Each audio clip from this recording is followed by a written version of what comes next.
Hello friends, आज की इस वीडियो में आप सभी का स्वागत है। आज हम पढ़ने वाले हैं क्लास 9th मैथ का 8वां चैप्टर, जिसमें अभी तक हम 8वां चैप्टर की बात करते हैं तो 8.1 प्रश्नावली हो चुका है। अगले प्रश्नावली के लिए हमको प्रमेय पढ़ना है। प्रमेय है आपका 8.9 और 8.10, उसको हम देख लेंगे, यानी कि 8.10 और 8.9 है, इसको हमको प्रमेय पढ़ना है। और उदाहरण है 7 और 8।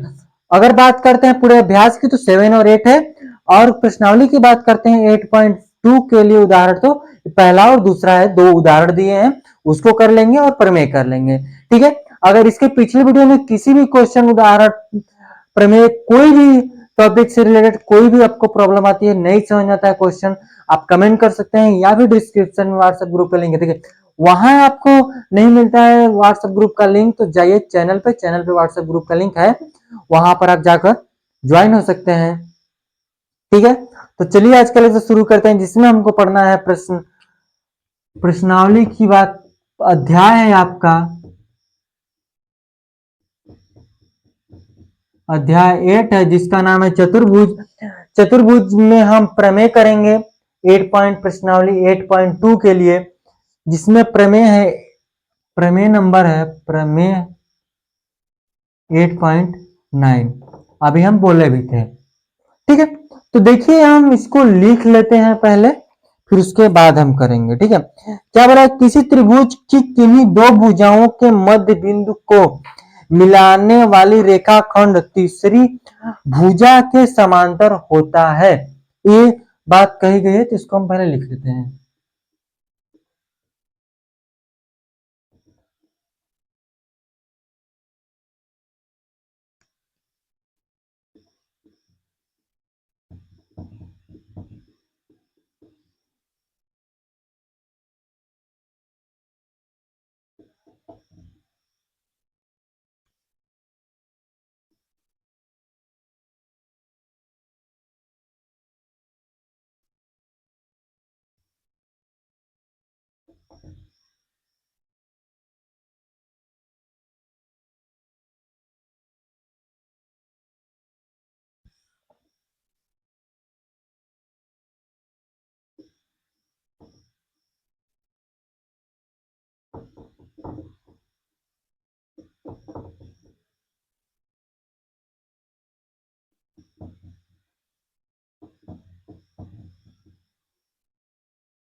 देखिए, जो ये क्वेश्चन बोला है कि क्या बोला है, देखिए, किसी त्रिभुज की किन्हीं दो भुजाओं के मध्य बिंदुओं के मध्य बिंदुओं के मध्य बिंदुओं को मिलाने वाली, देखिए, मध्य बिंदुओं को मिलाने वाली रेखा खंड तीसरी भुजा के समांतर होती है। इसका यह कहने का मतलब है, हम इसको कई तरह से इसको प्रूव कर सकते हैं। जो ये प्रमेय है, इसको हम कई तरह से प्रूव करते हैं। तो पहले एक चित्र बनाते हैं, फिर उसके बाद उसी से रिलेटेड हम उसी को लेकर हम इसको प्रूव कर देंगे। ठीक है, चित्र कैसा है, देखिए यहां से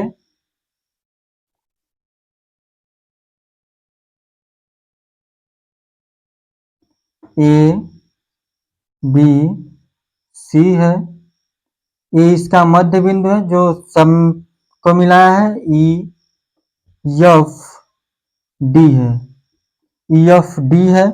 देखिए, हमको क्या प्रूफ करना है कि जो ईडी है, सो जो ईडी है वो बीसी के बराबर है, जो ईडी है वो बीसी के बराबर है। यही हमको प्रूफ करना है कि किसी त्रिभुज की किन्हीं दो भुजाओं के मध्य बिंदु को मिलाने वाला रेखाखंड तीसरी भुजा के समांतर होता है, यानी ये वाला इसके समांतर होगा।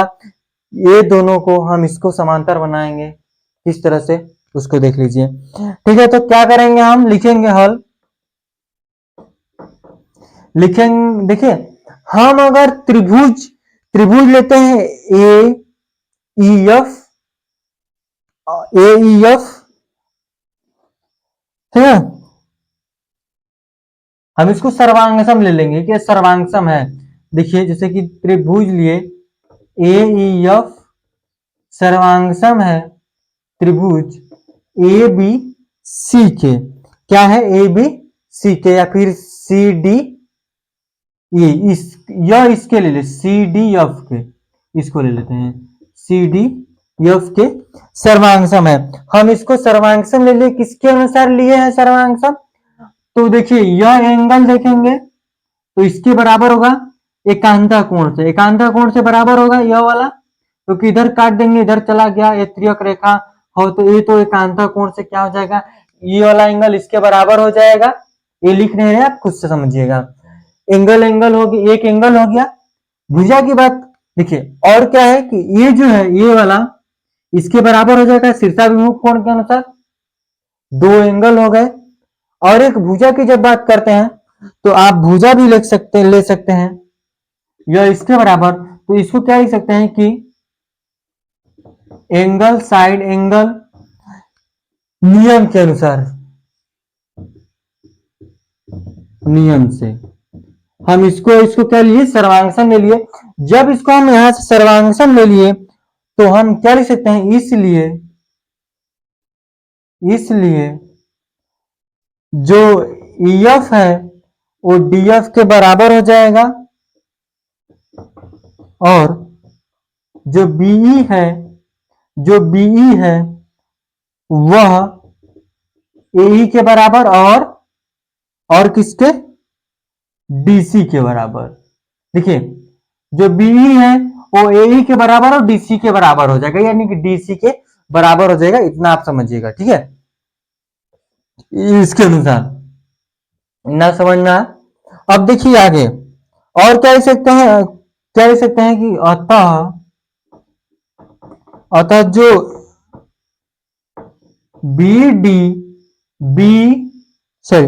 जो BCD है, BCD और E, एक इससे हमको पता चलता है ना, इससे कि जो BCDE है एक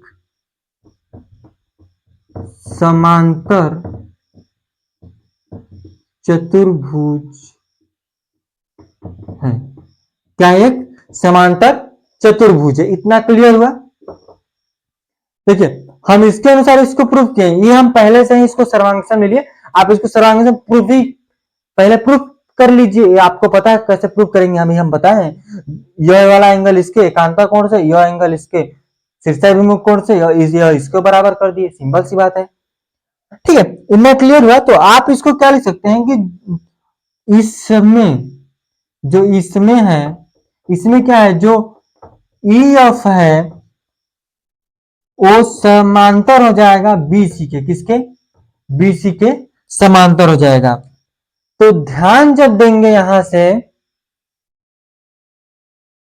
जो EF है वो BC के समांतर है, समांतर हम ले ले क्योंकि समांतर चतुर्भुज है, उसकी आमने सामने की भुजा समांतर होगी, बराबर या बराबर होगी ठीक है। तो यहां से आप लिख सकते हैं कि ध्यान देंगे जब यहां से, ठीक है, किसको ध्यान देंगे भाई, जो EF है वो हाफ है किसका, ED का हाफ है ना, क्या है ED का हाफ है, तो ED का हाफ है तो ये अब किसका हो जाएगा और किसके हो जाएगा BC के, तो ये दोनों क्या हो जाएंगे, ये दोनों बराबर हो जाएंगे, ये दोनों क्या हो जाएंगे बराबर हो जाएंगे। तो इतना हम करना था, इतना ही करना था। और अगर आप देखते हैं प्रमेय है 8.10 तो इसमें ठीक इसके विपरीत है, ठीक इसके विपरीत है कि AF बराबर प्रूफ करना है AE के, सॉरी AF बराबर प्रूफ करना है CF के, तो ये आप कर लीजिएगा ठीक है। ये प्रमेय 8.10 है या फिर 8.10। आगे हम चलेंगे उदाहरण की तरफ, उदाहरण 7 की तरफ। जो प्रमेय है 8.10 वो बस इसमें इसको इसके बराबर प्रूफ करना है, जैसे यहां पर प्रूफ कर दिए हैं उसी तरह से आप उस प्रमेय को कीजिए, आपको बेटर समझ में आएगा। प्रमेय याद किए रहिए क्योंकि क्वेश्चन में इसका प्रूफ नहीं तो कहीं ना कहीं से इसको पूछ ही लेता है क्वेश्चन में। ठीक है, तो आप इसका स्क्रीनशॉट लीजिए, हम उदाहरण लिखते हैं फिर आगे बढ़ेंगे। अब यहां से हम लिख कर आ गए हैं उदाहरण 7वां। प्रश्नावली जो है आपकी, प्रश्नावली 8.2 का ये आप ये कह सकते हैं फर्स्ट उदाहरण, या फिर अगर अध्याय की बात करते हैं तो ये 7वां उदाहरण है। ठीक है, इतना क्लियर है। तो देखिए यहां से बोला है कि त्रिभुज ए बी सी है, त्रिभुज ए बी सी है, इसमें डी ई एफ क्रमशः भुजाएं ए बी बी सी सी ए के मध्य बिंदु है। तो देखिए आकृति है, आकृति आपकी है जो है 8.27 है, आप देखेंगे बुक में। दर्शाइए कि बिंदु D E F D E F को मिलाने पर त्रिभुज ए बी सी 4 सर्वांगसम त्रिभुजों में विभाजित हो जाता है। 4 सर्वांगसम त्रिभुजों में विभाजित होता है। देखिए त्रिभुज कौन कौन से बनेंगे, फर्स्ट मान लीजिए 1 2 3 4, तो 4 त्रिभुजों में ये विभाजित हो सकता है, ये हमको प्रूफ करनी है। ठीक है, तो देखिए हम क्या लिखेंगे यहां से, सिंपल सी बात है, दिया है हम लिख सकते हैं, हल करते हैं कि जो डी और ई क्रमशः भुजाएं ए बी तथा बीसी बीसी के मध्य बिंदु, क्या है यह, बीसी के मध्य बिंदु है। देखिए डी और देखिए डी है, जो डी और ई है वो क्रमशः भुजाएं ए बी तथा बीसी के मध्य बिंदु है। इतना क्लियर हुआ। आप इसमें देख रहे हैं हम प्रमेय यूज करेंगे, कौन सा प्रमेय, जब अभी पढ़ कर आए 8.9 को जब यूज करते हैं, देखिए जो देखिए ए बी का मध्य बिंदु डी है और बीसी का मध्य बिंदु ई है। जब हम प्रमेय 8.9 यूज करेंगे तो क्या लिख सकते हैं कि जो डी है वो समांतर हो जाएगी एसी के।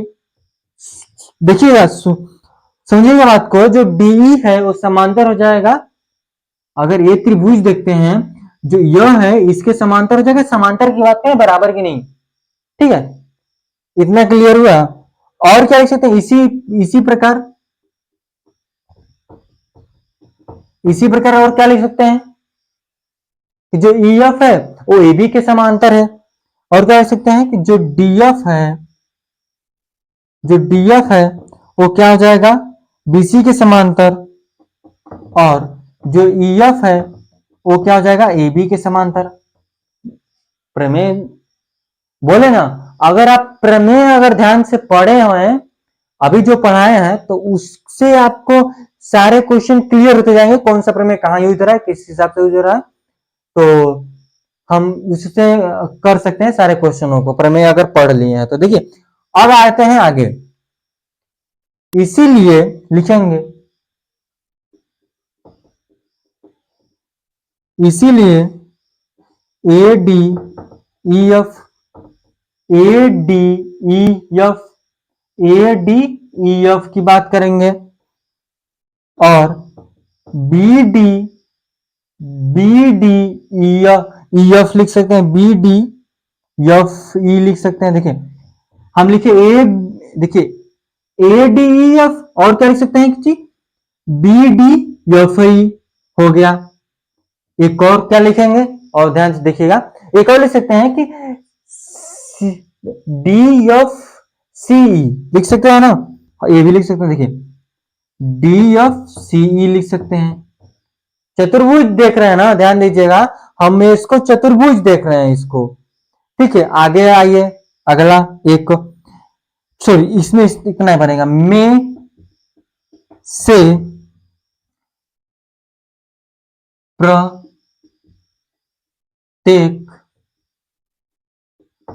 समांतर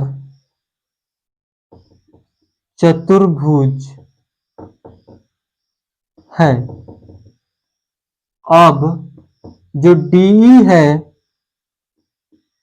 समांतर चतुर्भुज, समांतर चतुर्भुज डी, देखिए जो DE है समांतर चतुर्भुज BDE FE को, देखिए क्या है, यहां से जो DE है समांतर चतुर्भुज BDFE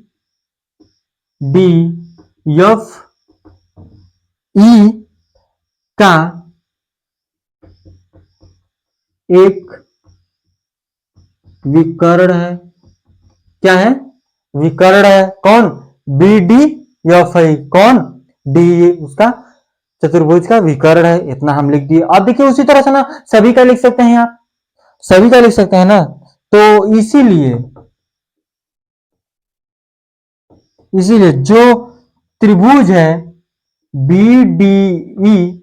BDE वो सर्वांगसम हो जाएगा त्रिभुज DF, सॉरी FED के सर्वांगसम हो जाएगा। इसी प्रकार देखिए हम चतुर्भुज कौन सा लिए?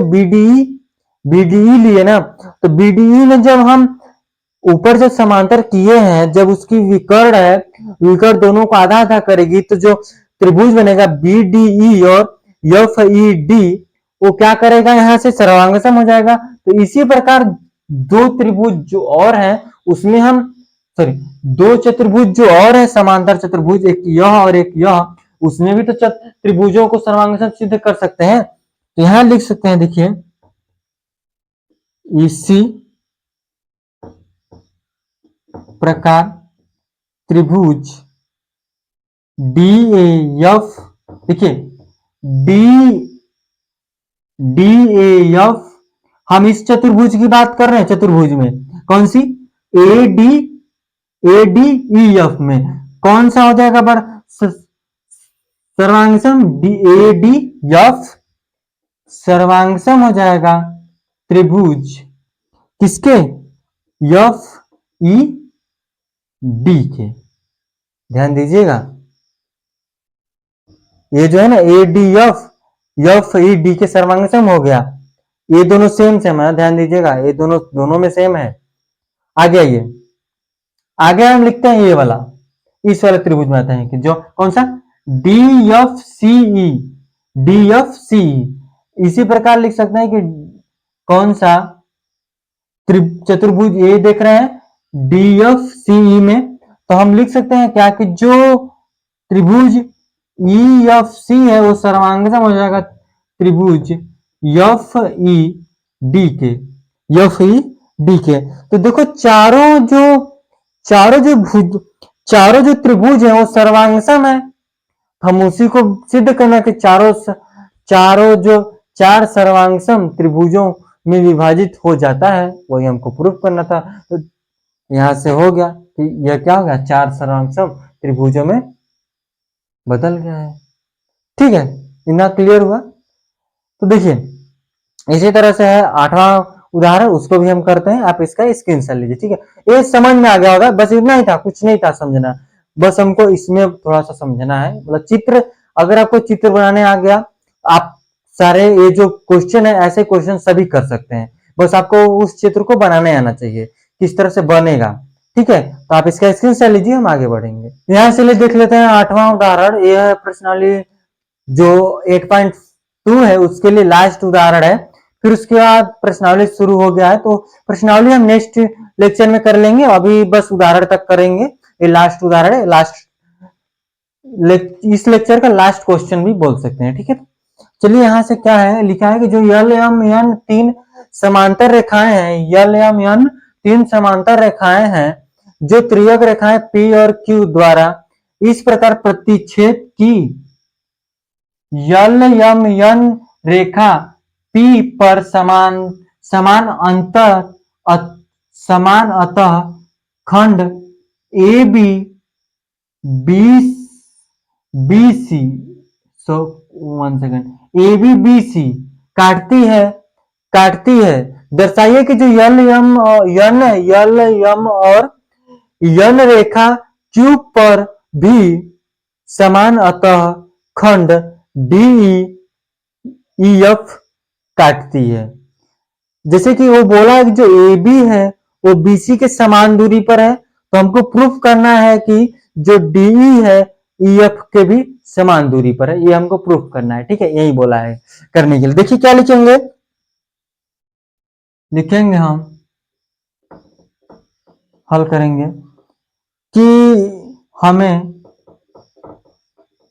ए बी बराबर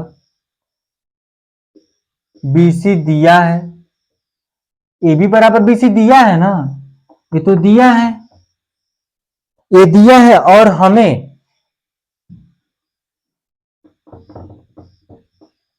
हमें डी बराबर ई एफ सिद्ध करना है, सिद्ध करना है। क्या इसको हमको सिद्ध करना है। ठीक है, इतना क्लियर, दिया है सिद्ध करना है, ये हम लिख चुके हैं। देखिए अब यहां से क्या है कि जो ए है, जो ई एफ है, देखिए लिखेंगे ए एफ को हमने मिलाया, ए आप लिख सकते हैं कि ए एफ को मिलाने पर, ए एफ को जब हमने मिलाया तो यहां से देखिए त्रिभुज क्या बन गया, ए एफ को हमने जब मिलाया तो देखिए ए एफ को मिला दिया और जी जी यहां पर कटी, बीई पर जी कटा, ए एफ को मिलाया, तो अब देखिए यहां से क्या लिखेंगे, इसलिए इसलिए चतुर्भुज है, कौन सा चतुर्भुज है, ए जी, कौन सा चतुर्भुज है, ए जी एफ डी, ए जी एफ डी, ये कैसा है, ए जी एफ डी, दो त्रिभुजों के, देखिए ये चतुर्भुज नहीं है ना, यहां से देखिए ए जी एफ डी, दो त्रिभुजों के, दो त्रिभुजों के क्या है, दो दो त्रिभुजों ए C F A C F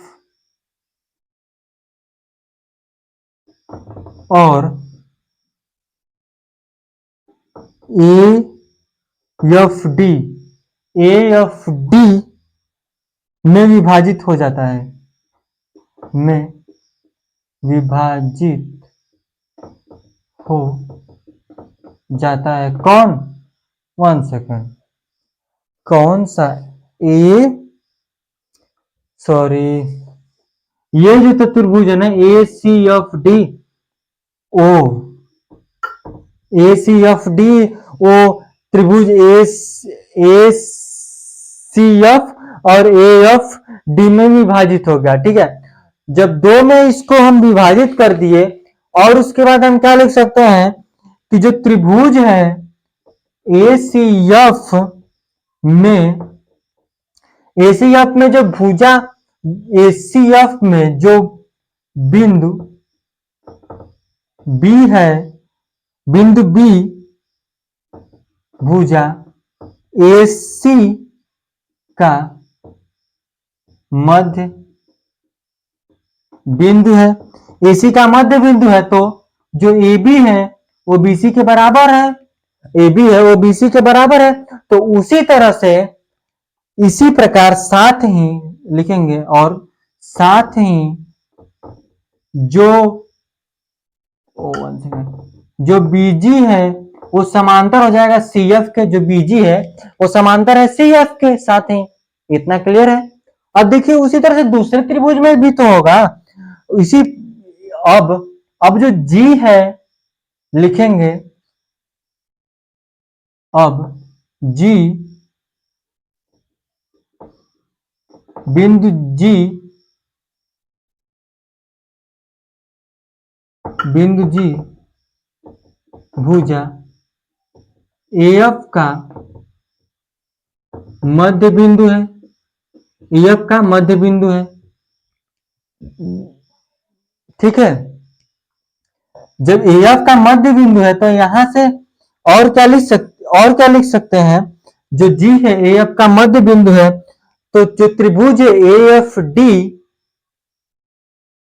ठीक है, जो ए एफ डी है वो क्या हो जाएगा, जो जी है ए, देखिए जो त्रिभुज है ना ए एफ डी, जो ए एफ की भुजा है वो जी बिंदु, उसकी मध्य बिंदु क्या है, जी है, ए एफ की, ए एफ भुजा की मध्य बिंदु जी है, तो जो ए जी है वो बराबर हो जाएगा जी एफ के, ये बराबर हो जाएगा। तो अब क्या और क्या लिख सकते, साथ ही क्या लिख सकते हैं, साथ ही जो जी एफ है वो समांतर हो जाएगा किसके, एडी के, यह इसके समांतर हो जाएगा, ठीक है, क्या, जो जीएफ है, जो जीएफ है एडी के समांतर हो जाएगा। यहां से जब देखेंगे ना यह, कि हमको प्रूफ क्या करना था कि जो डीएफ है, जो डीएफ है वो ईएफ के बराबर है, तो यहां से इससे हमको पता चल जाएगा कि जो डीएफ है वो ईएफ के बराबर हो जाएगा। तो आप इसको लिख सकते हैं, देखिए ये मध्य बिंदु था, मध्य बिंदु जी था किसका, एएफ का, तो इस साइड से भी तो लिख सकते हैं कि जो डीएफ है उसका मध्य बिंदु क्या है, ई है।